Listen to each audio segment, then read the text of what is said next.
Hello students, welcome to Sri Krishna University digital classes. Today we are going to study the topic of agreement under Indian Contract Act 1872. This lecture will be useful for LLB first sem examinations and BA LLB honors first semester examinations. The topic is agreement.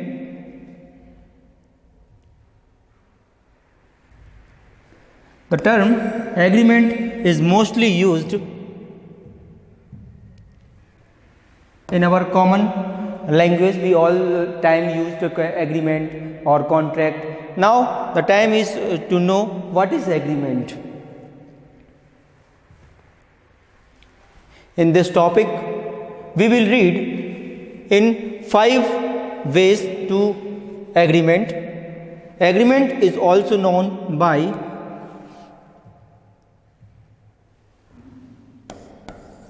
Karar.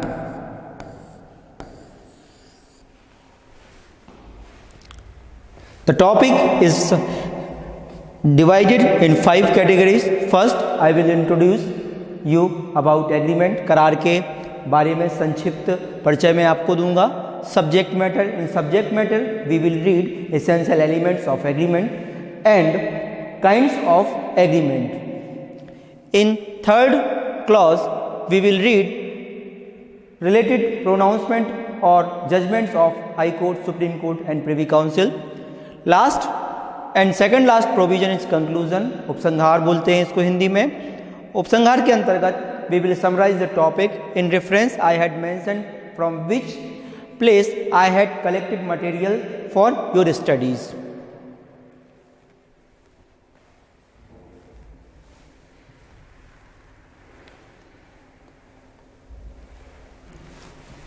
Meaning, introduction.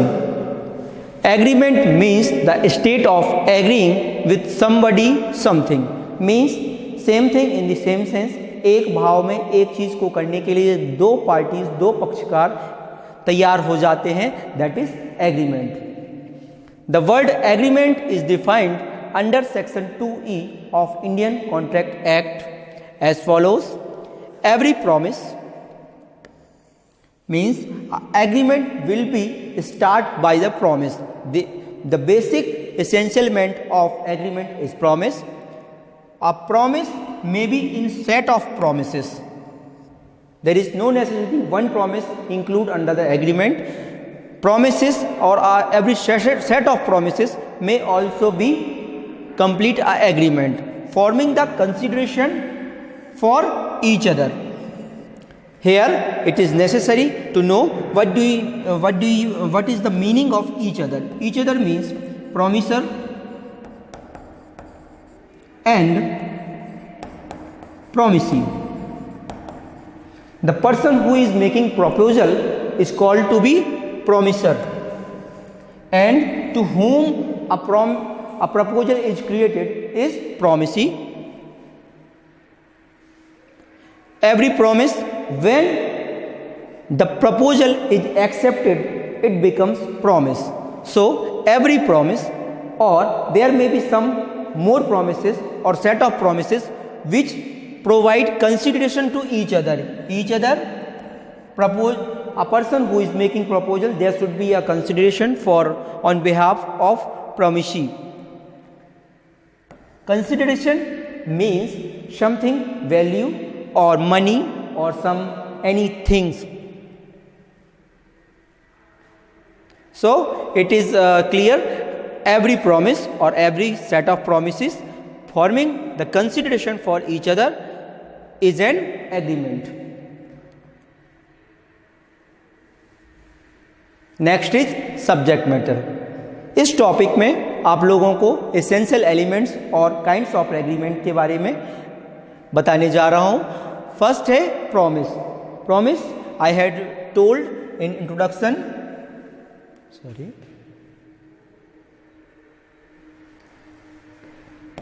When a proposal is accepted becomes promise. It is mentioned section 2B of Indian Contract Act. आप लोगों को बता दूं कि जो definition clause है Indian contract act का वो सेक्शन 2 में बताया गया है, और ये जो डेफिनेशंस हैं ये सारी डेफिनेशंस कॉन्ट्रैक्ट के रिगार्डिंग सेक्शन 2 में एक्सप्लेन की गई हैं, जहां पर proposal, acceptance, promise, promisor, promisee, consideration, agreement, contract सारे ही टर्म्स को डिफाइन किया गया है इंडियन कॉन्ट्रैक्ट एक्ट के अंतर्गत। Consideration is a major part for agreement. Without consideration, an agreement could not be formed. There are some agreements where there is no necessity of consideration, in which section it is explained in section 25 of Indian Contract Act. There are some exceptions where without any consideration an agreement can be formed.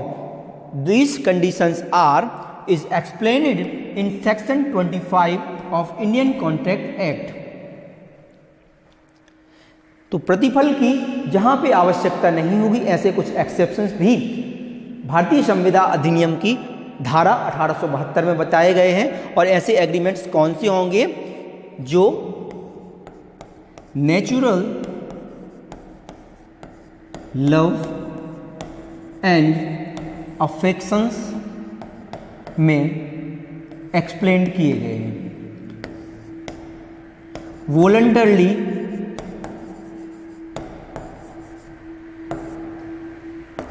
Third is call barred date.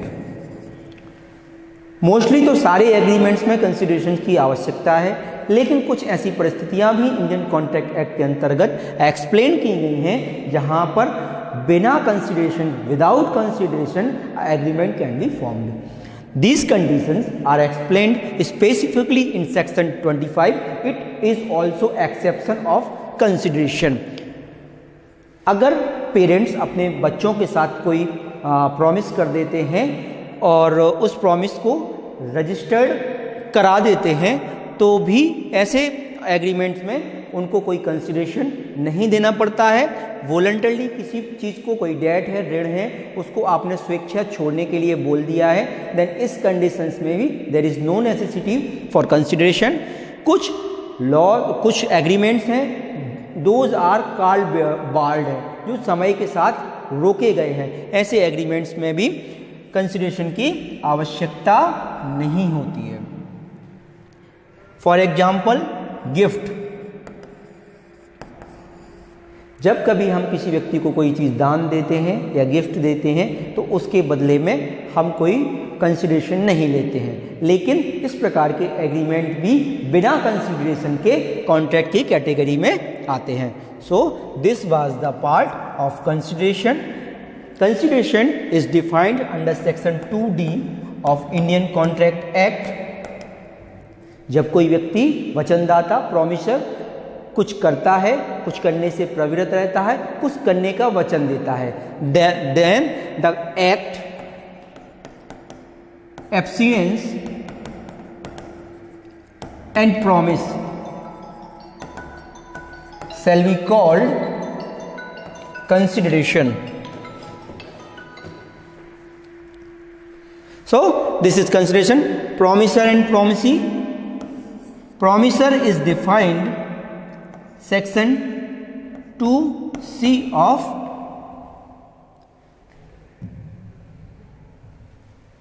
Promisor is defined under section 2C.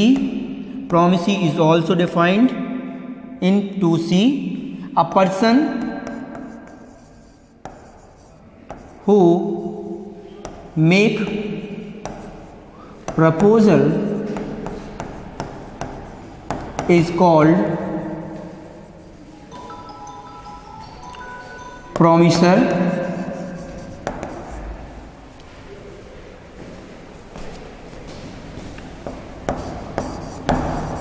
Sir, to whom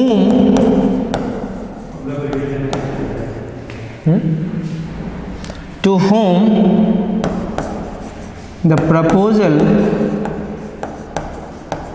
is made is promissory.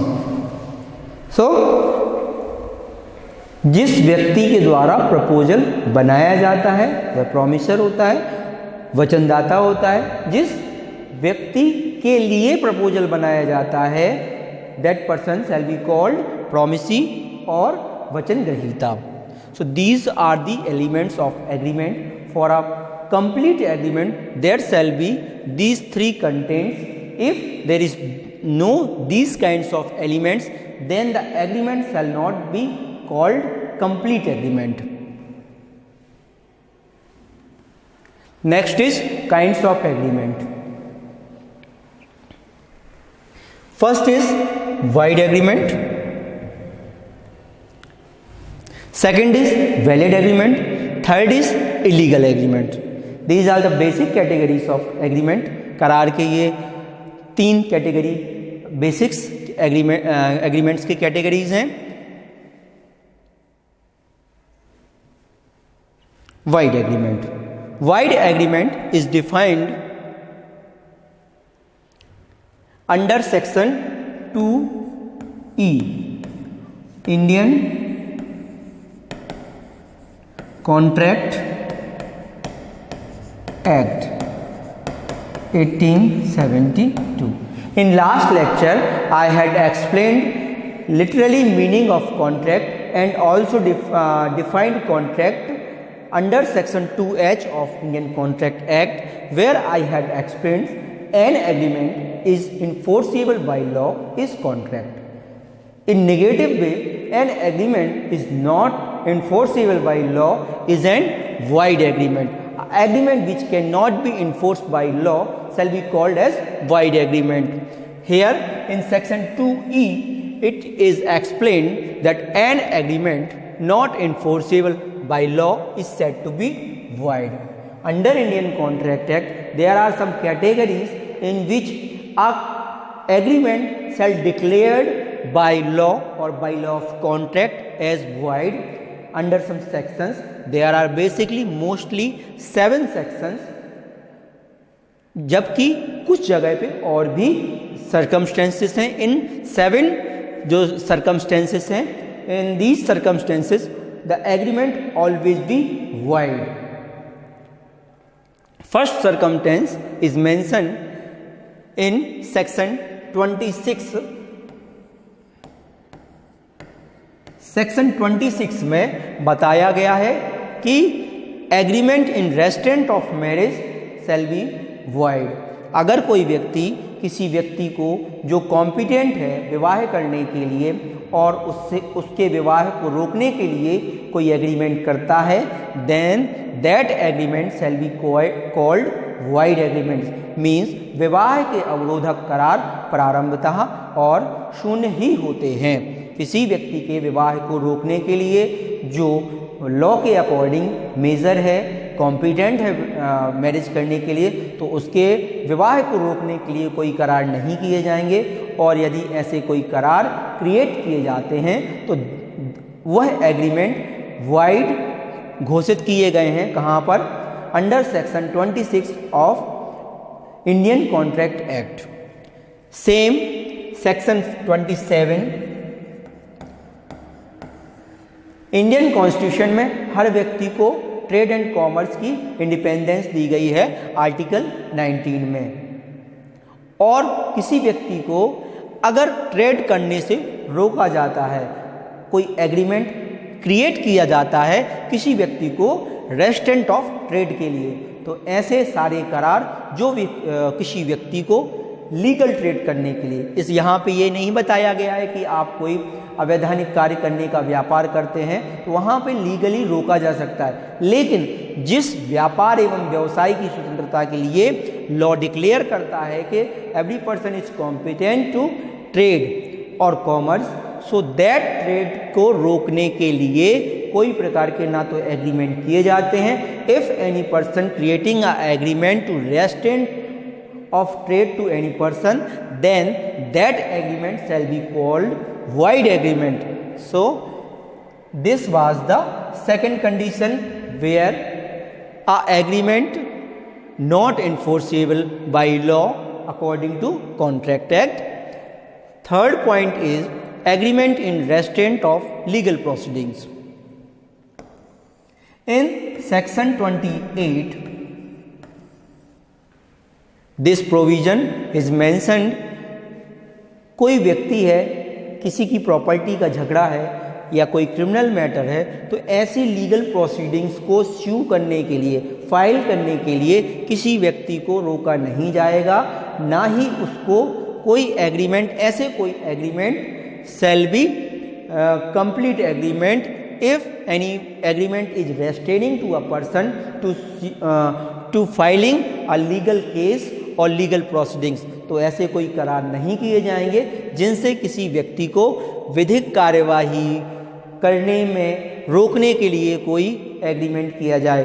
If any agreement is made to restraint of legal proceeding, that agreement shall be called void agreement. Next point is section 29, agreement void for uncertainty. यदि if any agreement is created without measuring the quantity, or any agreement is made due to uncertainty, there is no some conditions or situations were explained in the agreement, then these kinds of agreement shall be called void agreement. Means किसी भी प्रकार के agreement जिनमें conditions के द्वारा, rules और regulations के द्वारा सर्टेनिटी नहीं है, निश्चितता नहीं है और अनिश्चितता के कोई एग्रीमेंट हैं, तो ऐसे एग्रीमेंट वाइड डिक्लेयर किए गए हैं इंडियन कॉन्ट्रैक्ट एक्ट की धारा 29 के अंतर्गत. Next is section 630. In section 30 ऐसे एग्रीमेंट्स को जो किसी हार या जीत से संबंधित हैं, विन और लॉस से के रिगार्डिंग हैं, तो ऐसे एग्रीमेंट जो इधर फॉर एग्जांपल फॉर गैम्बलिंग करने के लिए कोई व्यक्ति एग्रीमेंट करता है, तो ऐसा एग्रीमेंट भी वॉइड होगा. हॉर्स राइडिंग के रिगार्डिंग जिनको लॉ के अकॉर्डिंग रिकॉग्नाइज नहीं किया गया है, तो ऐसे सारी एग्रीमेंट क्या होंगे, वाइड होंगे under section 30 of Indian contract act. Next है section 36, agreement contingent on impossible event void. कोई भी ऐसी कॉन्ट्रैक्ट है, एग्रीमेंट है जो भविष्य में पूरा नहीं किया जा सकता और ऐसी किसी भविष्य की घटना पर आधारित है जो भविष्य में पूर्ण नहीं होगी. सो ऐसे कोई कॉन्टिंजेंट एग्रीमेंट भी वाइड डिक्लेयर किए गए हैं. कहाँ पर? Section 36. Last is agreement to do impossible act in itself void. कोई एग्रीमेंट इस बेस पर आधारित है, इम्पॉसिबल एक्ट कॉज किया जा सकता है. For example Indian contract act की धारा 56 में एक एग्जाम्पल दिया गया है कि कोई व्यक्ति कहता है कि यदि if you will give me some money I will told you where the treasure amount is means available. जादू से किसी गुप्त निधि के बारे में पता चलाने के लिए कहता है, तो ऐसा एग्रीमेंट क्या होगा? वॉइड होगा. ये जो सेक्शन 56 है, इस सेक्शन 56 में डॉक्ट्रिन ऑफ फ्रस्ट्रेशन के आधार पर है. ये डॉक्ट्रिन ऑफ फ्रस्ट्रेशन,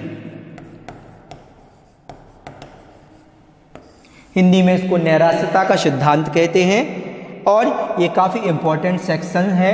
ये सारे सेक्शंस जो वाइड एग्रीमेंट के रिगार्डिंग मैंने आपको बताए हैं, ये ऐसे प्रोविजंस हैं जिनको एक्सप्रेसली डिक्लेयर्ड किया गया है कॉन्ट्रैक्ट एक्ट के अंतर्गत वाइड के रूप में. So these are the main examples for void agreements. You can read it by in simple way. 5 sections 26 to 30. The keyword is is MTLUW।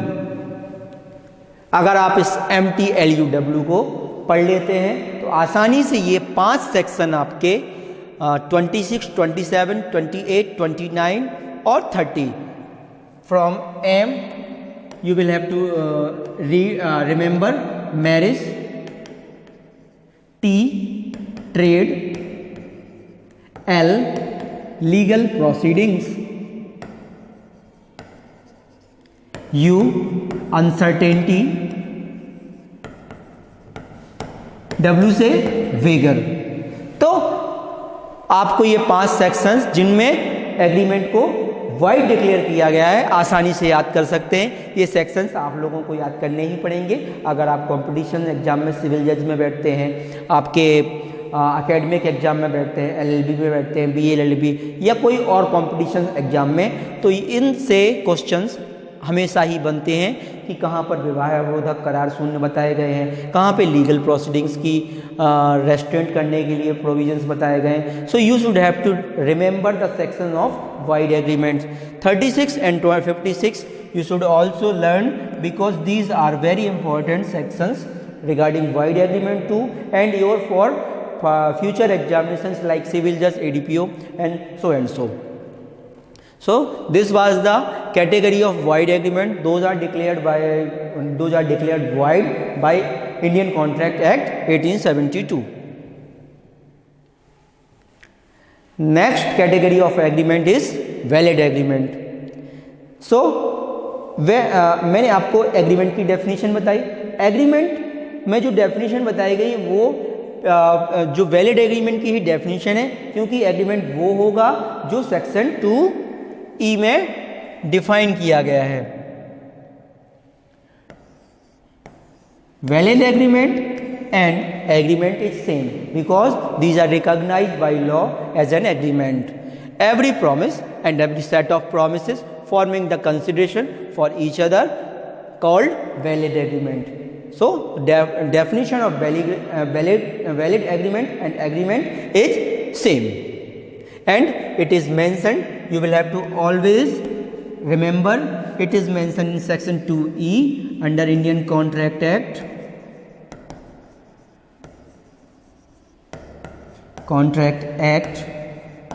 1872.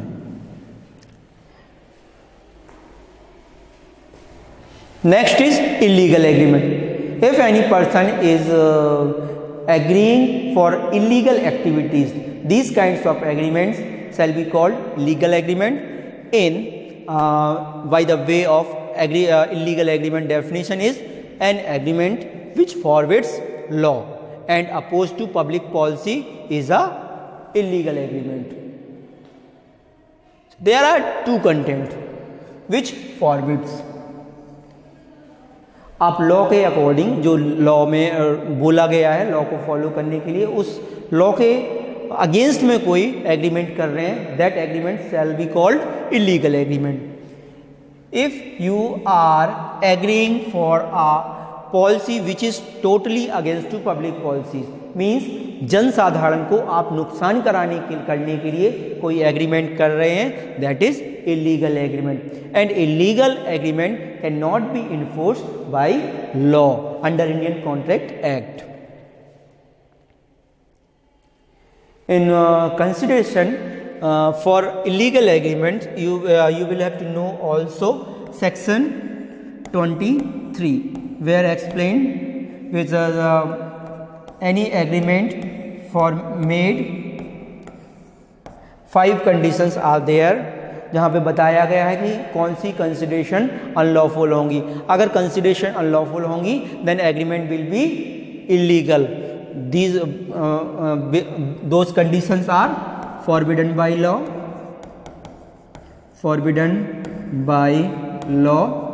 this one which against public policy, fraudulent injury, immoral. Injury includes person and property. तो अगर कोई consideration आपने illegal agreement के लिए और oppose to public policy के लिए भी कोई एग्रीमेंट बनाया है तो ऐसा एग्रीमेंट क्या होगा, इलीगल एग्रीमेंट होगा और इन्फोर्सेबल बाय लॉ नहीं होगा। सेक्शन 23 में बताई गई हैं कि या कंडीशंस बताई गई हैं कि जब कंसिडरेशन होगा यदि वो अनलॉफुल होगी या अनलॉफुल ऑब्जेक्ट के लिए की ली जाएगी तो ऐसे एग्रीमेंट भी वॉइड माने जाएंगे। Next is decided cases. Mostly there are many cases regarding agreement, but some cases are important for agreements. First is Carlyle versus Carbolic Smoke Ball Company.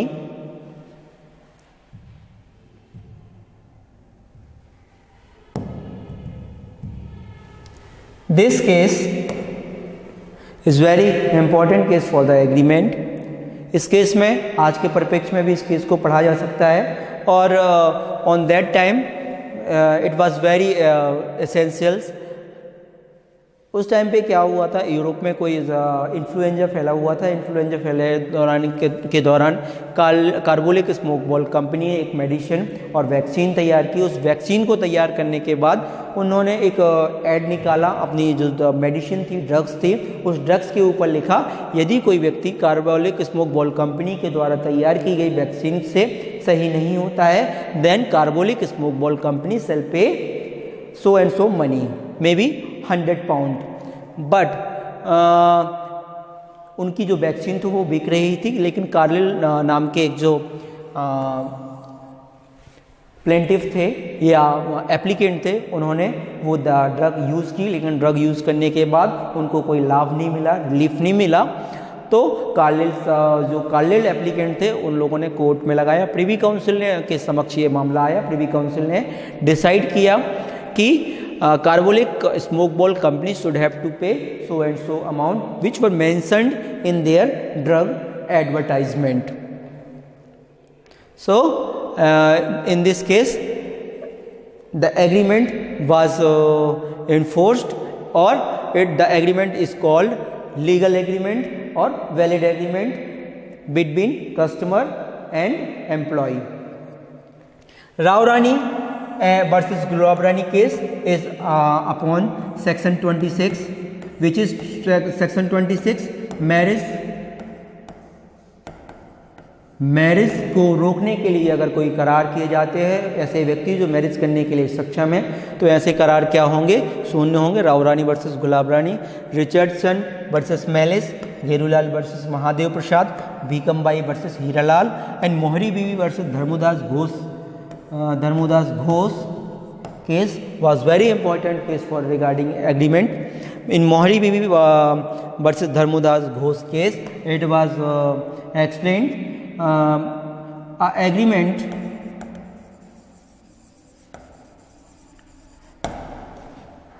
made with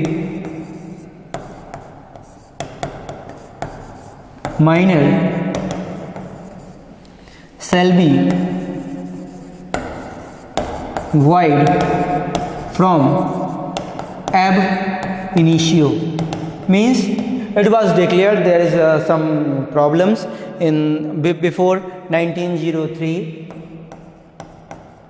ये जो केस था ये privy council के द्वारा pronounce किया गया था। 1903 के पहले क्या थे, बहुत सारी कंट्रोवर्सी थी कि माइनर के साथ कोई एग्रीमेंट किया जाता है, then what will be the situations.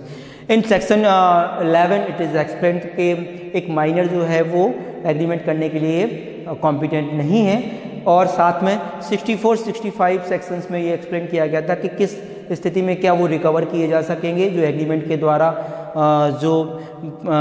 Agreement के दौरान उसने जो पैसा लिया हुआ है अवैध ने क्या वो वापस लिए जा सकेंगे। तो इन सारी प्रॉब्लम्स को मोहरी बीवी वर्सेस धर्मोदास घोष केस के माध्यम से प्रिवी काउंसिल ने डिसाइड किया, और ये डिसाइड किया कि माइनर के साथ किया गया एग्रीमेंट प्रारंभता ही शून्य होगा, void from ab initio. So these are the important cases for agreement. This topic is very important for your academic examinations and for competitions examinations too.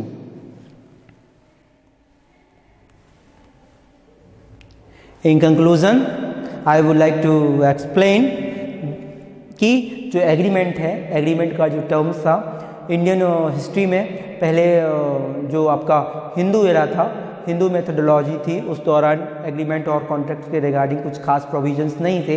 लेकिन मिडिवल पीरियड जो मुगल पीरियड आया आपके यहाँ इंडिया में, उसमें काफ़ी टर्म्स को use किया गया, जैसे करार वर्ड को मोहम्मडन जुरिस्प्रूडेंस में लाया गया। आज भी एग्रीमेंट को हिंदी में करार ही बोलते हैं, ये उर्दू टर्मिनोलॉजी से लिया हुआ वर्ड है। इसके अलावा जो मोहम्मडन पीरियड था उस टाइम पे marriage was called as contract, और आज भी वहाँ पे जब आप मुस्लिम लॉ पढ़ते हैं तो वहाँ पे विवाह को एक संविदा के रूप में लिया गया है। लेकिन during British period there is no codified law for contract. In 1872 the law was codified by under Indian Contract Act, and the provisions of agreement were created in a systematic way. In last, I would like to say that the agreement is mentioned in section 2E, defined 26, 27, 28, 29, 30, 36 and 56. These are the sections. Those are mostly regarding void agreement and agreements. So students, this was the lecture. In reference, I would like to hold you that the lecture is prepared by the Indian Contract Act, by Bayer Act, Privy Council cases I has mentioned, and Supreme Court cases regarding some cases I were explained in last decided cases list. From Wikipedia, I had taken some meanings of agreement. From Google Images, I had taken some images. So this was the lecture. कैसा लगा आप सभी लोगों को ये lecture? जो next series में, next lecture में I would like to explain another topic of contract act. इसी के साथ